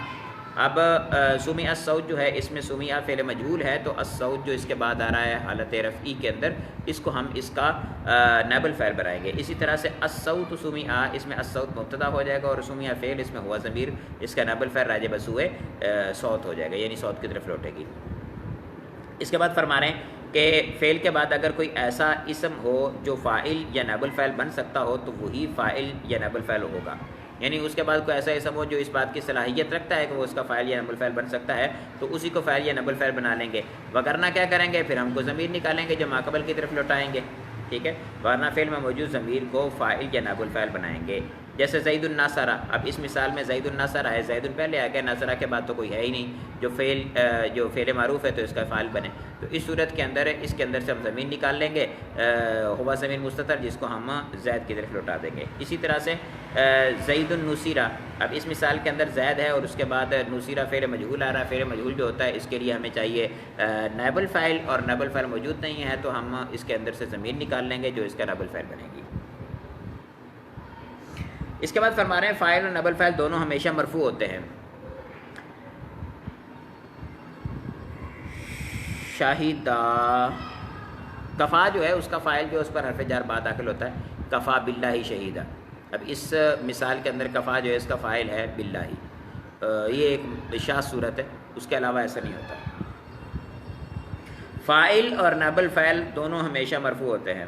فاعل اور نائب الفاعل اس میں ظاہر ہو تو فعل ہمیشہ واحد آتا ہے، جیسے قام ولد، قام ولدان، قام اولاد. اب فعل ہے جو اپنا اس کا فاعل اس میں ظاہر آ رہا ہے ولد، ولدان، اولاد. اب وہ واحد ہو، تثنیہ ہو، جمع ہو، باہر صورت فعل ہمیشہ واحد آئے گا، یعنی واحد کا صیغہ آئے گا. اور ضمیر ہو تو فعل اس ضمیر کے مرجع کے مطابق ہوتا ہے، جیسے الولد نصر، الولدان نصرا، اولاد سرو. اب الولد نصرا جو ہے اس میں الولد مذکر واحد مذکر ہے تو اسی کا واحد مذکر غائب لایا گیا اور اس سے ہوا ضمیر ہے جو لوٹائی گئی ہے الولد کی طرف. اسی طرح سے الولدان نصرا جو ہے اس مثال کے اندر الولدان تثنیہ کا صیغہ ہے اور نصرا جو ہے اس کے ساتھ الف تثنیہ لگی ہوئی ہے جو لوٹ رہی ہے الولدا کی طرف، الولدانی کی طرف. اسی طرح سے الاولاد نصرو، اس مثال میں الاولاد مبتدا ہے تو نصرو فعل، اس میں واو ضمیر جو آ رہی ہے آگے یہ اس کا فاعل بن رہی ہے جو لوٹ رہی ہے الاولاد کی طرف، جمع کی ضمیر ہے، جمع مذکر غائب کی. اس کے بعد اس میں کچھ تبدیلی بھی ہوتی ہے، بعض اوقات ایسا ہوتا ہے کہ آپ ماقبل میں کچھ اور ہے اور جو ضمیر ہے وہ کسی اور چیز کی جا رہی ہوتی ہے، تو اس حوالے سے قواعد بھی ذکر کر رہے ہیں تاکہ آپ کو ٹینشن نہ ہو. کہتے ہیں فاعل یا نائب الفاعل مؤنث لفظی ہو یا اس میں جمع ہو یا جمع مکسر ہو تو فعل کو مذکر اور مؤنث دونوں طرح سے لا سکتے ہیں، جیسے طلع شمس نظر قوم جاء رجال. اب دیکھیں یہاں پر کہتے ہیں کہ فاعل یا نائب الفاعل مؤنث لفظی ہو. مؤنث لفظی ہونے کا مطلب وہ پیچھے جو ہم نے پڑھا تھا وہ مؤنث جو مؤنث حقیقی نہ ہو، ٹھیک ہے. اب اس میں علامت تانیث لفظاً پائی جائے بھلے نہ پائی جائے وہ مؤنث لفظی کہلائے گا. تو فرماتے ہیں کہ مؤنث لفظی فاعل یا نائب الفاعل مؤنث لفظی ہو یا اس میں جمع ہو. اس میں جمع بھی ہم نے وہاں پر پڑھا تھا. اس میں جمع اس اسم کو کہتے ہیں کہ جس میں جمع کا معنی پایا جاتا ہے لیکن وہ کسی واحد سے جمع بنی ہوئی نہیں ہوتی ہے. اسی طرح سے جمع مکسر ہو، تین چیزیں، مؤنث لفظی، اس میں جمع یا جمع مکسر ہو تو فعل کو مذکر اور مؤنث دونوں طرح سے لا سکتے ہیں، جیسے طلع شمس، طلعت الشمس بھی لا سکتے ہیں. اسی طرح سے نصر قوم، نصرت قوم بھی لا سکتے ہیں. اسی طرح جاء رجال، جاءت رجال بھی لا سکتے ہیں. تو فعل کو مذکر اور مؤنث دونوں طرح سے لا سکتے ہیں. اس کے بعد کہہ رہے ہیں کہ مفعول عموماً فعل اور فاعل کے بعد آتا ہے، یعنی جو عربی زبان ہے اس کے اندر ترتیب یہ ہے کلام کی کہ جیسے اردو ہوتا ہے ہمارے ہاں تو اردو کے اندر ہم سب سے پہلے فاعل کو لاتے ہیں، پھر مفعول کو لاتے ہیں اور پھر فعل کو لاتے ہیں. جیسے زید نے روٹی کھائی، اب زید پہلے آیا اور روٹی، زید فاعل ہے وہ پہلے آیا، پھر روٹی مفعول ہے تو وہ اس کے بعد آیا، تو کھانا فعل ہے وہ سب سے آخر میں آئے گا. عربی زبان میں اس کا الٹ ہوتا ہے، سب سے پہلے فعل آتا ہے، پھر فاعل آتا ہے، پھر مفعول آتا ہے، ٹھیک ہے. تو ہم عربی زبان میں اگر بات کریں گے تو ہم کہیں گے اکل زید خبزا، زید نے روٹی کھائی. یہاں کہہ رہے ہیں کہ مفعول عموماً فعل اور فاعل کے بعد آتا ہے، یعنی پہلے فعل پھر فاعل پھر مفعول آتا ہے، جیسے اکل زید خبزا، یہاں پر بھی یہی مثال دی ہوئی ہے. اور کبھی ان سے پہلے بھی آ جاتا ہے، جیسے خبزا اکل زید. اب اس مثال کے اندر خبزا جو ہے یہ پہلے آ گیا اور اکلا جو ہے اس کے بعد آ گیا اور زید جو ہے سب سے آخر میں آ گیا. لیکن فاعل کبھی فعل سے پہلے نہیں آ سکتا، جو میں نے ابھی آپ کو بات سمجھائی کہ اس میں تو شاذ کی بھی صورت کبھی ہم نے نہیں دیکھی کہ فعل جو ہے وہ بعد میں آ رہا اور اس کا فاعل جو ہے اس سے پہلے آ رہا ہو. فاعل اور نائب الفاعل کبھی مضاف یا موصوف بھی ہوتا ہے، جیسے ضرب ولد زید، جو ہے زید کے بیٹے نے مارا. اب اس مثال کے اندر جو ہے ولد یہ ضربہ کا فاعل بن رہا ہے، تو ضربہ فعل، ولد جو ہے اس کا فاعل اور زید ولد کے لیے مضاف الیہ مرکب اضافی. جملہ فعلیہ خبریہ ہو جائے گا فعل اپنے فاعل سے مل کر. الدرس التاسع نواں سبق ہے جملہ اسمیہ کے بارے میں. جس طرح جملہ فعلیہ والا اہم تھا اسی طرح سے جملہ اسمیہ والا بھی اہم ہے. ہم نے پڑھی تھی تعریف جس میں ہم نے کہا تھا کہ کلمہ کے آخر کے احوال کو جاننے کے لیے ایسا علم جس میں ایسے قواعد کو بیان کیا جاتا ہے کہ جس کے ذریعے سے کلمہ کے آخر کے احوال کو جانا جاتا ہے، اور ایک کلمے کو دوسرے کلمے کے ساتھ ملانے کے قواعد معلوم ہوتے ہیں، طریقہ معلوم ہوتا ہے. تو یہاں پر جو ہے وہ اس کے ایک دوسرے کے ساتھ ملانے کے قواعد یہ جملہ اسمیہ اور جملہ فعلیہ کے اندر ہی ہوتے ہیں. جملہ اسمیہ جملہ فعلیہ دو ہی جملے ہوتے ہیں، ان میں انشائیہ اور جو ہے وہ خبریہ بن جاتے ہیں، پھر آگے تقسیم وغیرہ، یعنی بنیاد ان کی یہی ہوتی ہے جملہ اسمیہ اور جملہ فعلیہ، جو ایک کلمے کو دوسرے کلمے کے ساتھ ملانے کی ترکیب ہے. اس میں پھر آگے جو آتے ہیں نا، اس میں فاعل کا مال، اس میں مفعول کا مال، مصدر کا مال، صفت مشبہ کا مال، وہ ساری صورتیں جو ہیں وہ ساری کی ساری کا تعلق انہی کے ساتھ ہوتا ہے، کیونکہ وہ سارے کے سارے ہوتے ہیں شبہ فعل، اور شبہ فعل سے مل کر شبہ جملہ اسمیہ بنتا ہے، جملہ اسمیہ نہیں بنتا. اور شبہ جملہ اسمیہ جو ہوتا ہے وہ کلام کا جز بنتا ہے، اس وجہ سے سوائے مبتدا کی قسم ثانی کے، مبتدا قسم ثانی الگ ہے، وہ بھی جملہ اسمیہ ہی ہے مبتدا خبر والا. جس جملے کا پہلا جز اسم ہو اسے جملہ اسمیہ کہتے ہیں، جیسے اللہ کریم، اس میں اللہ اسم جلال مبتدا ہے اور کریم خبر ہے، مبتدا خبر جملہ اسمیہ ہو جائے گا. قواعد و فوائد بیان کر رہے ہیں، کہتے ہیں کہ جملہ اسمیہ کے پہلے جز کو مبتدا یا مسند الیہ کہتے ہیں، اور دوسرے جز کو مبتدا یعنی مبتدا کی خبر یا مسند کہتے ہیں. اس میں اب یوں ذہن میں رکھیے کہ ہم نے یہ کہا تھا، تعریف یہ پڑھی تھی، اچھا اسناد کی تعریف ہم نے نہیں پڑھی، ٹھیک ہے. مسند اور مسند الیہ جو ہے ان میں پہلے اسناد کی تعریف ہم پڑھ لیتے ہیں. اسناد کہتے ہیں ایک چیز کی دوسری چیز کی طرف نسبت کرنا، بعین طور کہ ایک چیز کی دوسری چیز کی طرف نسبت کرنا اس حیثیت سے کہ مخاطب کو پوری بات سمجھ میں آ جائے اور مخاطب کو فائدہ تامہ حاصل ہو. یہ اسناد تام کی تعریف ہے. اب مخاطب کو پوری بات سمجھ آ جائے اور مخاطب جو ہے اس کو فائدہ تامہ حاصل ہو، یہ تعریف ہو گئی اسناد کی. اب اس میں ہم نے کہا کہ ایک چیز کی دوسری چیز کی طرف نسبت کی جائے، اس کو اسناد کہتے ہیں. تو یعنی ایک چیز کی دوسری چیز کی طرف نسبت کی جائے گی، جس کی نسبت کی جائے گی اس کو مسند کہیں گے، جس کی طرف کی جائے گی اس کو مسند الیہ کہیں گے. جملہ فعلیہ کے اندر بات ہوئی تو وہاں پر بھی تھا کہ ایک چیز کی نسبت دوسری چیز کی طرف کی جا رہی تھی، جس کی جا رہی تھی اس کو مسند کہیں گے، جس کی طرف کی جا رہی تھی اس کو مسند الیہ کہیں گے. تو وہاں پر فعل کی نسبت کی جا رہی تھی اور فاعل کی طرف کی جا رہی تھی، تو فعل کو مسند کہیں گے اور فاعل کو مسند الیہ کہیں گے. اسی طرح سے جو جملہ اسمیہ ہے اس کے اندر دیکھیں تو یہاں پر بھی مبتدا کی خبر کی نسبت کی جاتی ہے اور مبتدا کی طرف کی جاتی ہے. تو خبر کو مسند بھی یا محکوم علیہ یا مسند کہیں گے، اور جو محکوم الیہ بلکہ محکوم بھی، اور جو ہے مبتدا اس کو ہم مسند الیہ یا ہم محکوم علیہ یا پھر جو ہے وہ مسند الیہ اور محکوم علیہ دو ہی اس کے لیے لفظ استعمال ہوتے ہیں، یہ کہتے ہیں. اب اس اعتبار سے انہوں نے یہاں پر استاد صاحب نے استعمال فرمایا، انہوں نے فرمایا کہ جملہ اسمیہ جو ہے اس میں پہلے جز کو پہلا جز اسم ہو تو اسے جملہ اسمیہ کہتے ہیں، جملہ اسمیہ کے پہلے جز کو مبتدا اور دوسرے کو خبر کہتے ہیں. تو یہ جملہ اسمیہ کے لیے ضروری نہیں ہے کہ پہلا جز ہی مبتدا ہو اور دوسرا جز ہی خبر ہو. آپ اسناد کے اعتبار سے پہچانیں کہ کون سا مبتدا بن رہا ہے کون سا خبر بن رہا ہے، کیونکہ آگے جا کے خود ہی استاد صاحب بیان کریں گے کہ کبھی مبتدا جو ہے اس سے خبر پہلے آ جاتی ہے. اب جب خبر مبتدا سے پہلے آ گئی تو آپ پہلے والے کوئی مبتدا بنائیں گے تو آپ کہیں گے تو یہی مبتدا ہے، ٹھیک ہے. اس میں ہم پہچانیں گے کہ اس کی نسبت کی جا رہی ہے، اس کی طرف کی جا رہی ہے، لہٰذا یہ مبتدا ہے، یہ خبر بن رہا ہے. ہاں اگر کوئی قرینہ نہ ہو تو ہم پہلے کو مبتدا بنائیں گے دوسرے کو خبر بنائیں گے. جیسے جملہ فعلیہ کے اندر بھی ہوتا ہے نا کہ ہم نے کہا کہ عمومی طور پر تو فعل پہلے آتا ہے، پھر فاعل آتا ہے، پھر مفعول آتا ہے. لیکن کوئی ایسی صورت بن جاتی ہے ہمارے جملہ فعلیہ کے اندر کہ جس میں ہمیں یہ پتہ نہیں چل سکتا، نہ لفظی طور پر نہ معنوی طور پر کوئی قرینہ ہوتا ہے اس بات کا کہ یہ فاعل بن رہا ہے یہ مفعول بن رہا ہے. تو اس صورت کے اندر ہم کیا کرتے ہیں؟ اس صورت کے اندر ہم یوں کرتے ہیں کہ فاعل کو پہلے لانا واجب ہو جاتا ہے اور مفعول کو بعد میں لانا واجب ہو جاتا ہے، اور فعل کو پہلے لانا واجب ہو جاتا ہے تاکہ پتہ چل سکے یہ فاعل ہے یہ مفعول ہے. اس کے بعد کہہ رہے ہیں کہ مبتدا جملہ اسمیہ کے پہلے جز کو مبتدا یا مسند الیہ کہتے ہیں اور دوسرے جز کو مبتدا کی خبر یا مسند کہتے ہیں. جیسے اللہ غنی. مبتدا معرفہ یا نکرہ مخصوصہ ہوتا ہے اور خبر عموماً نکرہ ہوتی ہے، جیسے زید شاعر طفل صغیر جالس. ٹھیک ہے. اب یہاں پر پہلی مثال کے اندر زید شاعر ہے، زید شاعر میں زید مبتدا ہے اور شاعر اس کی خبر بن رہی ہے. طفل صغیر جالس، اس مثال کے اندر طفل جو ہے یہ طفل صغیر، طفل موصوف ہے اور صغیر صفت ہے. تو طفل مبتدا ہے تو یہ طفل جو ہے وہ نکرہ مخصوصہ بن گیا. کس وجہ سے کہ نکرہ کی نکرہ صفت آئی، نکرہ کی نکرہ صفت ہے تو نکرہ مخصوصہ بن جاتا ہے، نکرہ نکرہ کی طرف مضاف ہو تو نکرہ مخصوصہ بن جاتا ہے.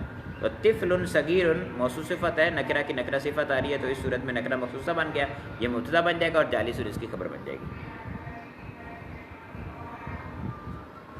اس کے بعد کہہ رہے ہیں کہ خبر اگر معرف باللام ہو تو کبھی مبتدا اور خبر کے درمیان مبتدا کے مطابق ایک ضمیر بھی آ جاتی ہے، جیسے اللہ هو الرزاق. اب اس مثال میں اس میں جلالت بھی معرفہ ہے اور الرزاق جو ہے یہ بھی معرفہ ہے، تو اس کے درمیان ہوا کو لایا گیا تاکہ اس کے درمیان فاصلہ ہو جائے اور پتہ چلے کہ یہ موصوف صفت نہیں ہے بلکہ مبتدا اور خبر ہے. کیونکہ معرفہ دونوں ہوں اور دونوں حالت رفع میں بھی ہوں گے تو صفت کا صیغہ بھی ہے دوسرا، تو یہی سمجھ میں آئے گا کہ یہ تو موصوف صفت بن رہے ہیں، خبر ان کی کو بعد میں آئے گی تو یا پہلے آئے گی، تو اس وجہ سے درمیان میں ہوا لگایا گیا جس سے ڈفرینس ہو گیا، کیونکہ ضمیر جو ہوتی ہے نہ موصوف بنتی ہے نہ صفت بنتی ہے. 4 نمبر قاعدہ بیان کر رہے ہیں، کہتے ہیں کہ عموماً پہلے مبتدا آتا ہے پھر خبر آتی ہے، جیسے خالد عالم، لیکن کبھی خبر مبتدا سے پہلے بھی آ جاتی ہے، جیسے قائد بکر. یہی میں نے آپ کو عرض کیا تھا کہ اس کا الٹ بھی ہو جاتا ہے. اب دیکھیں خالد عالم جو ہے اس کے اندر خالد ایک بندے کا نام ہے، علم ہے، تو یہ اس میں ذات ہے، یہ بنے گا مسند ہے، اور عالم اس کی خبر بنے گی، ٹھیک ہے، کیونکہ وہ جو ہے وہ وصف ہے، عرض ہے. اسی طرح سے قائد بکر میں دیکھیں تو قائد جو ہے وہ خبر ہے اور بکر جو ہے یہ خبر نہیں ہے، بکر مبتدا ہے. وجہ یہ ہے کہ قائد مبتدا نہیں بن سکتا، قائد ہے نکیرہ، ایک صفت ہے، ایک وصف ہے، اور بکر جو ہے یہ ایک ذات کا نام ہے، علم ہے، تو اس وجہ سے یہ معرفہ ہے، وہ نکیرہ ہے تو معرفہ کو مبتدا بنائیں گے، نکیرہ کو خبر بنائیں گے. اور یوں بھی آپ کہہ سکتے ہیں کہ بکر جو ہے وہ ذات ہے اور قائد جو ہے وہ وصف ہے، تو وصف کو خبر بنائیں گے اور جو ذات ہے اس کو مبتدا بنائیں گے، کیونکہ مبتدا جو ہے وہ مسند الیہ ہوتا ہے اور اس میں ذات ہوتا ہے، اس کے ساتھ اس وصف کا قیام ہوتا ہے. فاعل اس میں اور نائب الفاعل کی طرح مبتدا اور خبر بھی ہمیشہ مرفوع ہوتے ہیں. خبر کبھی اچھا یہاں پر بھی ہوتا ہے، مبتدا پہ کبھی حرف جار داخل ہو جاتا ہے، ایک صورت ہے بحسبک، میرے خیال میں اس پہ جو ہے وہاں پہ حسب پہ با داخل ہو جاتی ہے، اس سے مجرور ہو جاتا ہے، مبتدا با زیادہ داخل ہوتی ہے. فاعل اور نائب الفاعل کی طرح مبتدا اور خبر بھی ہمیشہ مرفوع ہوتے ہیں. خبر کبھی مفرد کبھی جملہ کبھی جار مجرور ہوتی ہے. خبر اگر مفرد ہو تو مذکر مؤنث واحد مثنی اور مجموع ہونے میں اس کا مبتدا کے مطابق ہونا ضروری ہے، جیسے بکر عالم. کہتے ہیں خبر کبھی مفرد کبھی جملہ اور کبھی جار مجرور ہوتی ہے. خبر مفرد کا مطلب یہ ہے کہ خبر کبھی جو ہے وہ اس میں مشتق ہوتی ہے، جب اس میں مشتق ہو اس وقت مطابقت ضروری ہے، اگر اس میں مشتق نہ ہو تو مطابقت ضروری نہیں ہے. بکر عالم، ہند عالمۃ، الرجلان عالمان اور الامرأتان عالمتان. اب اس مثال میں پہلی میں مبتدا جو ہے وہ مذکر ہے تو واحد ہے، عالم بھی مذکر اور واحد ہے، اور دوسری میں ہند جو ہے وہ مؤنث اور واحد ہے تو عالمہ بھی مؤنث اور واحد ہے. اسی طرح سے الرجلان جو ہے یہ اپنا تثنیہ اور مذکر ہے تو عالمانی بھی تثنیہ اور مذکر ہے. الامرأتان جو ہے یہ تثنیہ ہے اور مؤنث ہے تو عالمتان جو ہے اس کی خبر وہ بھی تثنیہ اور مؤنث ہے. اس کے بعد فرما رہے ہیں خبر اگر جملہ ہو تو عموماً اس میں مبتدا کے مطابق ایک ضمیر ہوتی ہے، جیسے زید جاء. اب اس مثال کے اندر زید مبتدا ہے اور جاء اس کی خبر بن رہی ہے، اس کے اندر ہوا ضمیر ہے جو لوٹ رہی ہے زید کی طرف. ہند ذہبت، ہند جو ہے مبتدا ہے اور ذہبت جو ہے یہ خبر ہے، اس کے اندر یہ فعل ہے، اس کے اندر ہے یہ ضمیر، اس کا فاعل ہے، فعل اپنے فاعل سے مل کر جملہ فعلیہ ہو کر خبر بن رہا ہے. اسی طرح سے زید ہوا ذکی، اس مثال کے اندر زید مبتدا ہے، ہوا جو ہے مبتدا پھر مبتدا ہے اور ذکی اس کی خبر ہے، مبتدا اپنی خبر سے مل کر جملہ اسمیہ ہو کر یہ زید کی خبر بن رہا ہے اور اس میں ہوا جو ضمیر ہے وہ زید کے لیے زید کی طرف لوٹ رہی ہے.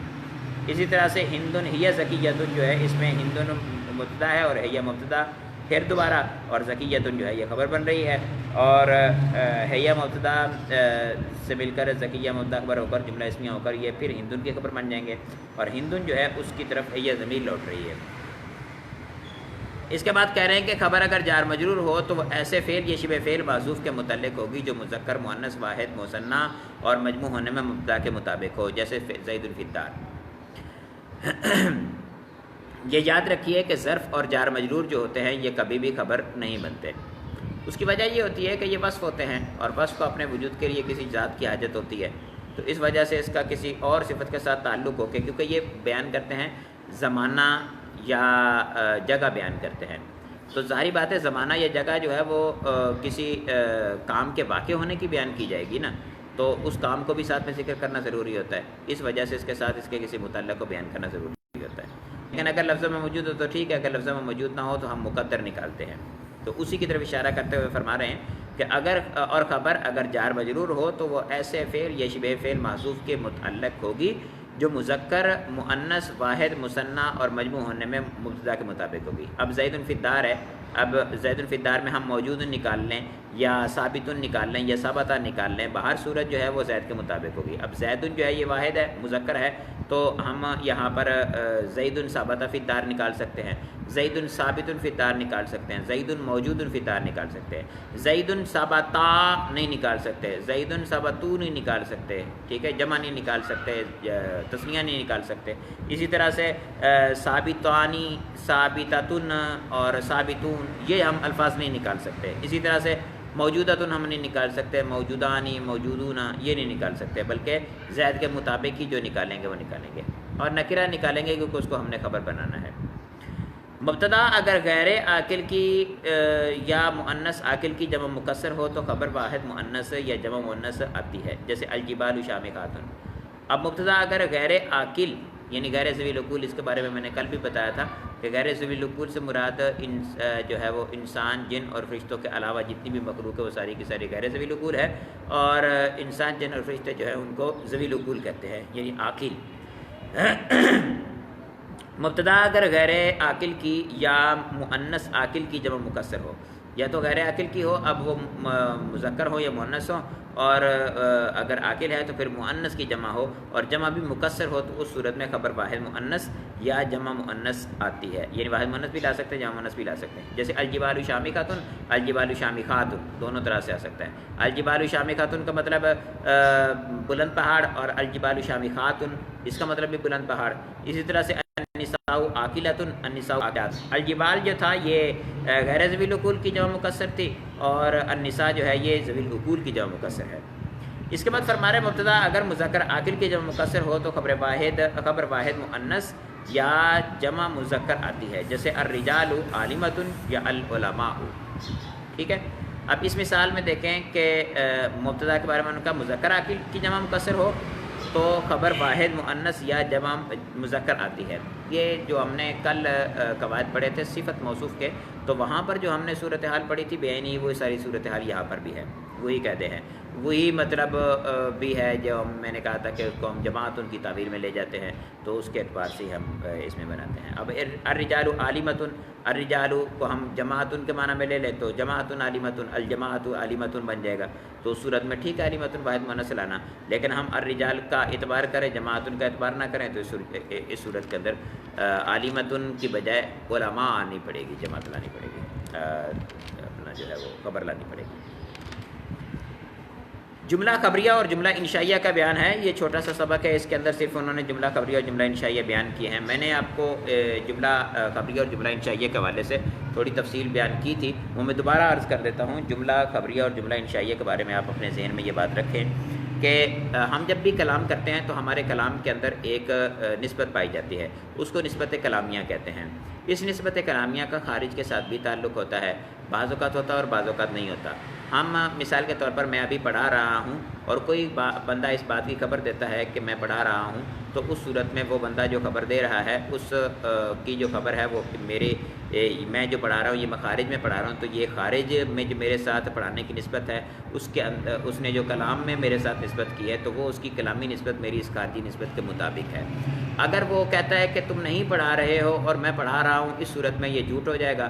اگر وہ کہتا ہے کہ تم پڑھا رہے ہو اور میں پڑھا رہا ہوں، تب سچ ہو جائے گا. اگر وہ کہتا ہے تم پڑھا رہے ہو اور میں نہیں پڑھا رہا، تب یہ بھی جھوٹ ہو جائے گا. یعنی نسبت کلامیہ اور نسبت خارجیہ باہم ایک دوسرے کے مطابق ہو جائیں تو اس صورت میں سچ کہلائے گا، اور اگر یہ جو ہے وہ مطابق نہ ہو تو اس صورت میں جھوٹ کہلائے گا. یعنی اگر نسبت کلامیہ جو ہے وہ ثبوتیہ ہے اور نسبت خارجیہ سلبیہ ہے تو اس صورت میں جو ہے وہ جھوٹ کہلائے گا. اسی طرح سے نسبت کلامیہ جو ہے وہ سلبیہ ہے اور نسبت خارجیہ جو ہے وہ ثبوتیہ ہے تو اس صورت میں بھی جھوٹ کہلائے گا. اگر نسبت خارجیہ اور نسبت کلامیہ دونوں سلبیہ ہیں، یہ دونوں ثبوتیہ ہیں، تو اس صورت میں سچ کہلائے گا. لیکن اگر ایسا ایسا ہے کہ نسبت کلامیہ تو پائی جا رہی ہے، نسبت خارجیہ ہے ہی نہیں، تو پھر سچ اور جھوٹ کا جو ہم کہتے ہیں نا تعریف کرتے ہوئے انشاء کی، کہ انشاء وہ ہوتا ہے جس میں سچ اور جھوٹ کا احتمال نہیں ہوتا، تو وہ اسی اعتبار سے ہم کہتے ہیں کہ نسبت کلامیہ تو پائی جا رہی ہے، خارجیہ نسبت پائی ہی نہیں جا رہی۔ جب خارجی طور پر نسبت پائی ہی نہیں جا رہی تو ہم خارج کے مطابق کہاں سے کریں گے اور عدم مطابقت کہاں سے ہوگی؟ تو مطابقت اور مطابقت وجود نہیں ہوگا تو سچ اور جھوٹ کا وجود ہی نہیں ہوگا، تو اس کو ہم کہیں گے انشاء، ٹھیک ہے۔ اب انشاء کی پھر آگے دو قسمیں ہوتی ہیں، انشاء طلبی اور انشاء غیر طلبی۔ وہ چیزیں جس میں کسی چیز کو طلب کیا جائے تو اس کو انشاء طلبی کہتے ہیں، اور وہ جس میں کسی چیز کو طلب نہ کیا جائے اس کو انشاء غیر طلبی کہتے ہیں۔ اچھا، اب یا کہہ رہے ہیں کہ جس جملے کو سچا یا جھوٹا کہا جا سکے اسے جملہ خبریہ یا خبر کہتے ہیں، جیسے زید عالم، جاء بکر۔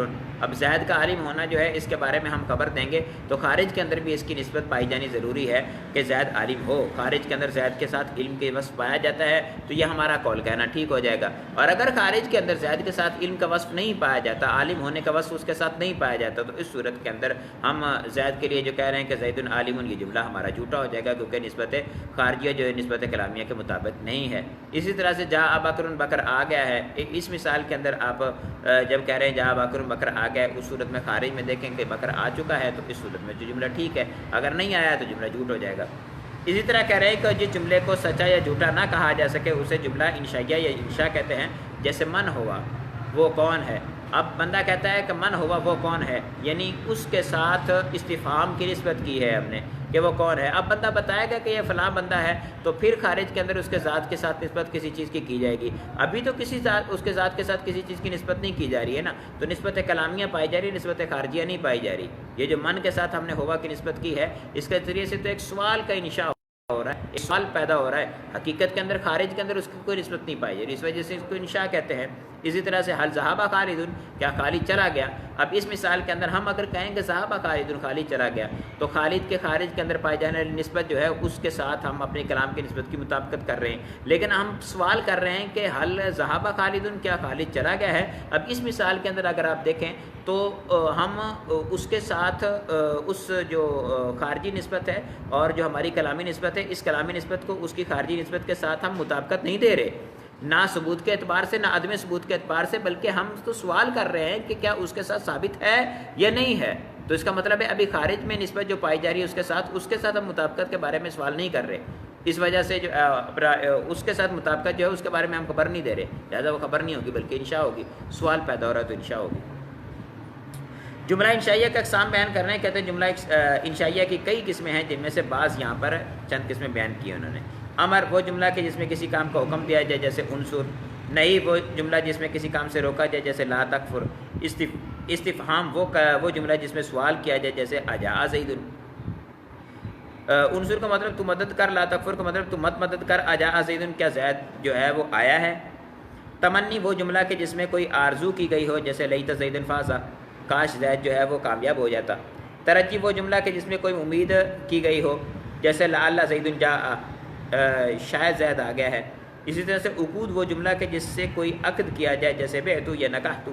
اب بعت یا نکحت جیسے آپ دکان پہ جاتے ہیں یا نکاح ہوتا ہے تو اس کے اندر جب الفاظ کہے جاتے ہیں کہ فلاں بنت فلاں اتنے مہر کے ساتھ آپ کو قبول ہے، آپ کہتے ہیں جی مجھے قبول ہے۔ اب یہ جو سوال کر رہے ہیں کہ کیا آپ کو قبول ہے، یہ ہے ایجاب، اور آگے والا بندہ جو ہے وہ کہہ رہا ہے کہ جی جی مجھے قبول ہے، تو یہ خبر نہیں دے رہا، ٹھیک ہے، یہ اس عقد کا ایجاب کر رہا ہے، تو یہ انشاء ہے، نکاح ہو نہیں چکا جس کے بارے میں یہ خبر دے رہا ہے کہ جی مجھے وہ قبول تھی۔ اسی طرح سے قسم وہ جملہ کہ جس میں قسم کھائی جائے جیسے احلف باللہ میں اللہ تعالیٰ کی قسم کھاتا ہوں۔ دعا وہ جملہ کہ جس میں دعا کی گئی ہو جیسے یرحمون اللہ، اللہ عز و جل ہم پر رحم فرمائے۔ نوٹ کہتے ہیں جملہ انشائیہ کے علاوہ ہر جملہ خبریہ ہوتا ہے۔ ہمارے اسباق ختم ہو گئے، حروف جارہ کا سبق انشاءاللہ کل پڑھیں گے۔ معرب مبنی ہے، پھر اس کے بعد معرب مبنی کے اقسام ہیں اور ضمائر کا بیان ہے، انشاءاللہ 4 ہی پڑھ لیں گے ہم کل۔ آسان ہے سبق، مشکل نہیں ہے۔ سوالات ہے تو سوالات کیجئے، آج تو ہمارے ویور جو ہے وہ کم ہو گئے ہیں، 3 ہی آئے ہیں، گرمی پڑ رہی ہے اس وجہ سے، یہ واللہ علم کیا مسئلہ ہے، کل کی چھٹی کا اثر ہو گیا اس پہ۔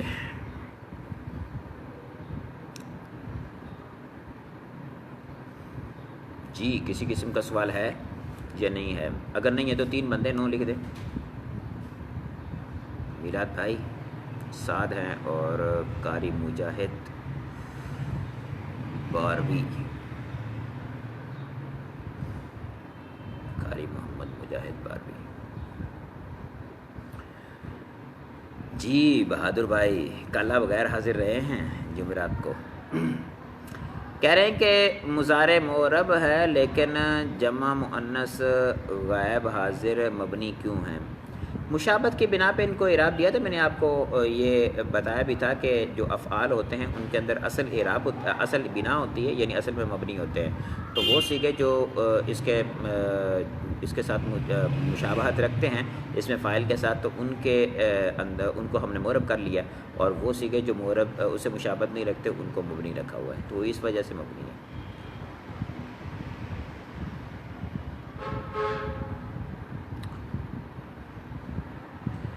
جی مزید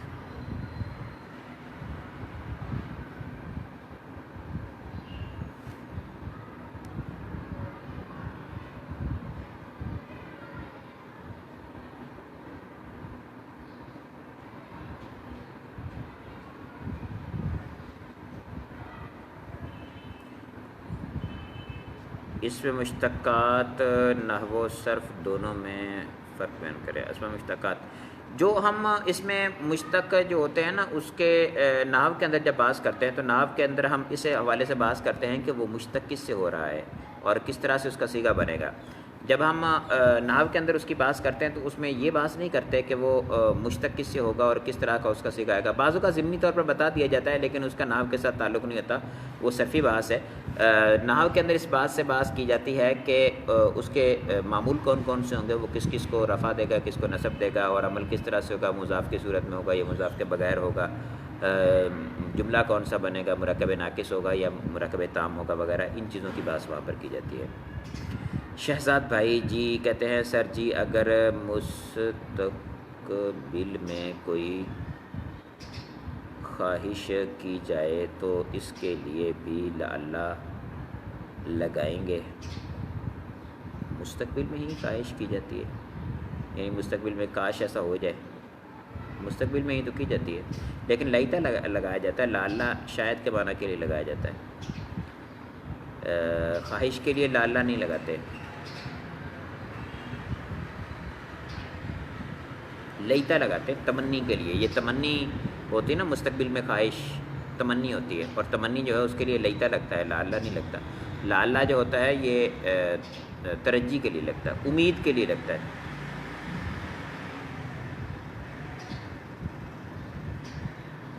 فرق تھوڑا سا ہوتا ہے اس کے اندر، یعنی امید اور جو ہے وہ خواہش دونوں میں استعمال کی جا سکتی ہے. یعنی امید اور ترجی، یعنی تمنی و ترجی دونوں کے لیے استعمال کیا جا سکتا ہے. کیونکہ ترجی جو ہوتی ہے نا وہ ممکن الحصول ہوتی ہے، اور جو ہوتی ہے تمنی وہ ناممکن الحصول ہوتی ہے، تمنا. مصروفیات کے باعث شہزاد بھائی کہہ رہے ہیں کہ مصروفیت کے باعث آپ کے دورہ میں مکمل حاضری نہ ہوئی، کچھ دیکھا ماشاء اللہ. ٹھیک ہے جزاک اللہ شہزاد بھائی، آپ تشریف لائے، یہی بہت بڑی بات ہے. یہ ہمارے جامعہ فیضان میاں میر مال روڈ جو ہے اس کے یہ استاد صاحب ہیں، یہاں پہ مال روڈ کے اندر پڑھاتے ہیں شہزاد بھائی. اگر کہا جائے کہ اس میں جامد سے جو اس میں فاعل کا صیغہ آتا ہے وہ نسبت کے لیے ہوتا ہے، ٹھیک ہے کہہ سکتے ہیں. فاعل ذی قضا کا بھی یہی مطلب بنتا ہے. جی شہزاد پرنس کہہ رہے ہیں جی سر جی سوری. کیا کہا تھا آپ نے؟ سوری کیوں کر رہے ہیں؟ مستقبل میں خواہش، ٹھیک ہے کوئی مسئلہ نہیں، اس پہ سوری کرنے والی کون سی بات ہے. جی مزید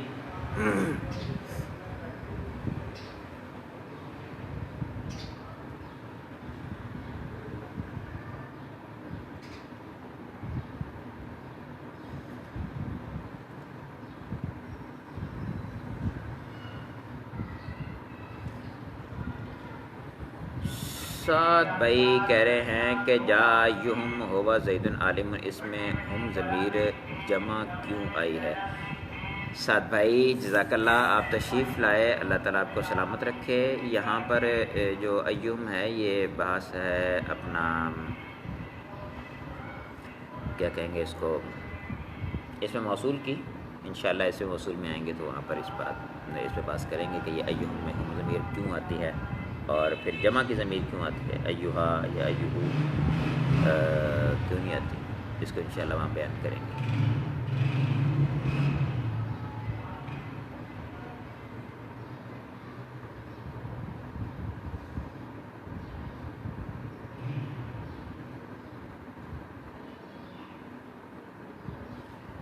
جی مزید اچھا، ویورشپ جو ہے وہ 3 شو ہو رہی ہے، لیکن افراد جو ہے وہ سوالات زیادہ کر رہے ہیں، پتہ نہیں شاید میں جو فیس بک پہ شیئر ہونے کی وجہ سے وہاں پر جو لوگ دیکھتے ہیں وہ یہاں پر شو نہیں ہوتی ان کی تعداد، یہ جو پیج سے ڈائریکٹ دیکھ رہے ہیں شاید 3 وہ ہے۔ چلے ٹھیک ہے، میں سوالات ختم ہو گئے ہیں، اللہ تعالیٰ آپ لوگوں کو حفاظت فرمائے۔ جزاک اللہ خیرہ، لیکن آج آپ نے کامنٹ کیا تو مجھے پتہ چلا آپ تشریف لائے ہیں۔ السلام علیکم ورحمۃ اللہ وبرکاتہ۔